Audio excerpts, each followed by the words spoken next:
This is Xavier Hawk with the Thunderbirds Global Action Team. We're here in Venus, Florida, about to interview Jacque Fresco from the Venus Project. They've got a vision of the future that is out of this world. And we're going to check out what that means for you, for me, and for all people, all sentient beings, and the Earth. Let's go check them out. So, how are you doing? Great. Introduce us. Thanks for the privilege of presenting these concepts. Have you seen the documentary? Zeitgeist? Zeitgeist? Yes. The second one? Yes. Okay, this is great. I'm going to try to tell you what the Venus Project is about. Mm-hmm. I'm not going to pull any punches. I don't want approval. I just want people to listen to what I say, think about it, and then join with us or ask relevant questions. But if you say things like, it'll never work, I can't do anything with that, but if you point out specific areas, say, what are you going to do about this? What are you going to do about that?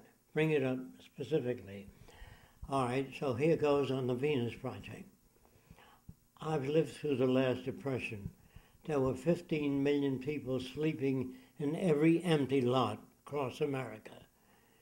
And there were still things in store windows, radios, washing machines, everything. They didn't have the money. The banks failed. They bought new houses, they bought cars, and when the banks failed, they couldn't pay them off. They couldn't get money, so they were kicked out. And every empty lot in America, there were millions of people sleeping. And of course, at that time, immediately, the government didn't have any relief programs. So Al Capone, the gangster, opened more soup kitchens than the federal government. Isn't that interesting? Right. Right. The government also promised war veterans World War I $600 when they got out of the Army to start life anew.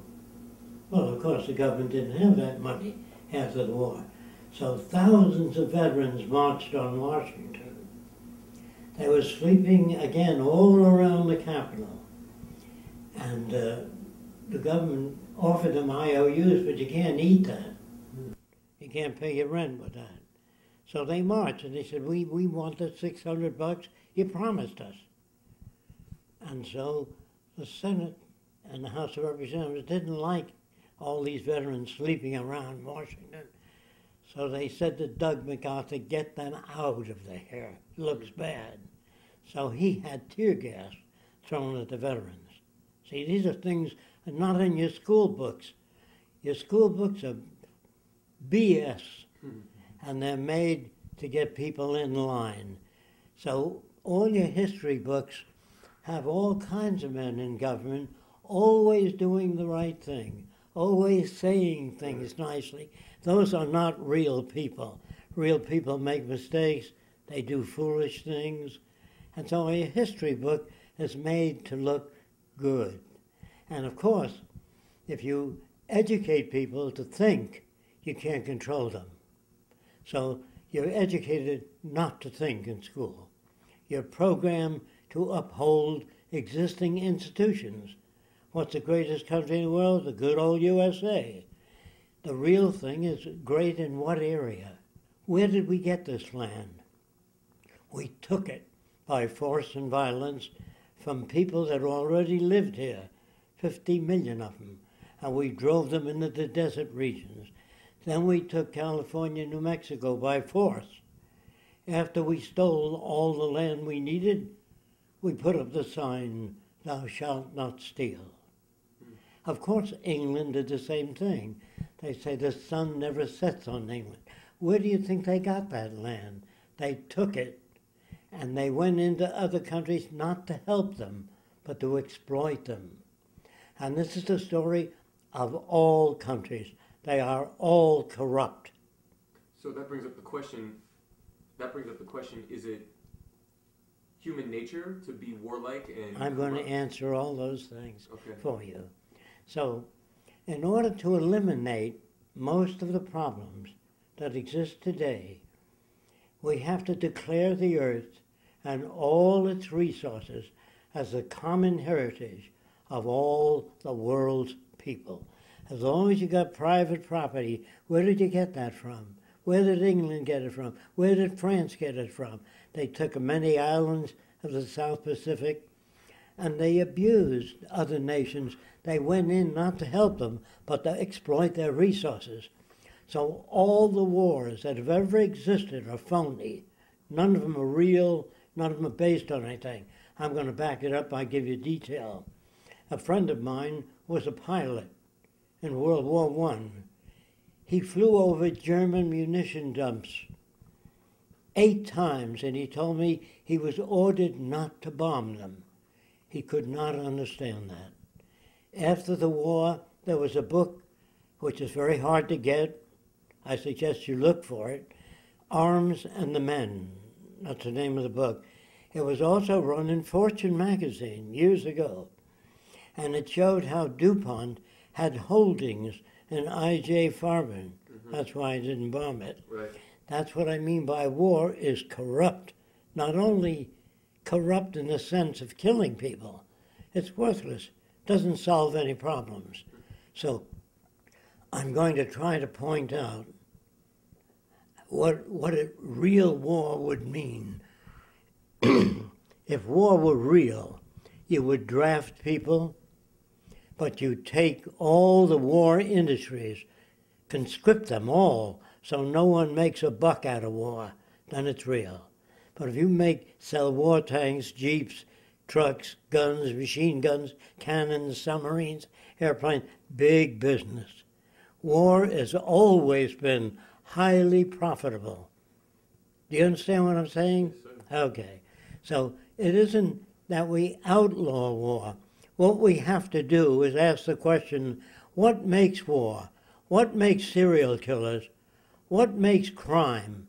So when I say all governments are corrupt, I meant that, all of them, because they operate in a money system, and a monetary system or money system is basically corrupt. That goes for religion too. All religion brought up in a monetary system caters to that system. If you don't understand me, there are movies you can get, very old movies on World War II. You'll see the Catholic Church blessing war tanks in this country and Italy at the same time. So you do all the blessing you can. So this has nothing to do with the Christ teachings. Now when you think of the concept of God, at least the one they give you, is that God is omnipotent, knows everything, created everything, every galaxy, every universe, and every bug and every plant, everything. And if he knows everything, they usually think in terms of telling him what to do all the time. So when you consider Christ, who was the teacher, a kind and good person, just before they crucified him, he insulted God. He looked up and he said, Father, forgive them, for they know not what they do. You don't have to tell that to God. That's an insult. It's like telling Einstein 10 and 10 is 20. So everybody's always telling God what to do. I have an Aunt Minnie, she's sick, she has a tumor, and she's suffering. Please, God, ease the pain. They assume he doesn't know a damn thing.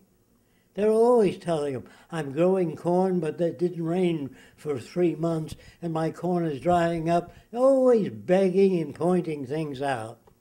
The God that created, that man creates, is more like man. He gets angry, he gets pissed off, creates floods and disease, and then if you don't follow his teachings, you burn eternally. This is not God. This is a psychopath made by man. All religions have made God in the image of man. They cannot conceive of an intelligence far beyond their own. So I'm telling you that religion is a control device, attempting to control behavior by telling you what not to do. For example, God doesn't hang a penis on a male and say, don't use it until you get married. The day you got married, bingo, it would pop up. So you see, you live in a pretty sick world that makes everything around the notions of man. Man has a heaven, and he's got angels with wings. Really, they don't need wings to fly around. If they flew around without them, that would be a miracle.